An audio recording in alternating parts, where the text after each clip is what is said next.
question is about possibility of negotiations and agreements with the more radical part of Islam, specifically Iranian government, Hezbollah, and Hamas.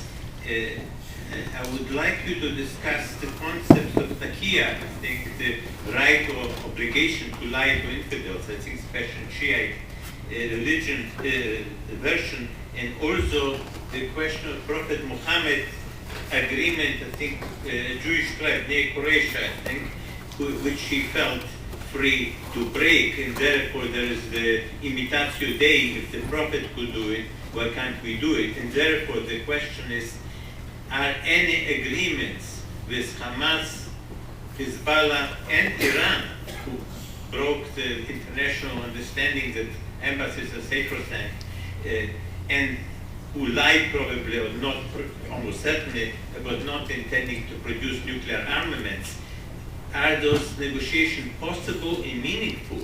In case of former President Carter, he obviously ignored the Hamas covenant, which was very explicit and rooted in the Islamic faith that Israel should be destroyed. So the question boils down to, are those negotiations meaningful, and if then agreements are reached, would they be kept? No, they're not meaningful, but I would be careful about bringing up such concepts as taqiyya. Taqiyya has basically to do with hiding one's faith in order to save one's life. It is not an opportunity to lie when it's convenient. I would see it much more in the context of radical utopian political ideologies and their willingness to bend the rules and lie, rather than looking at an Islamic base for this.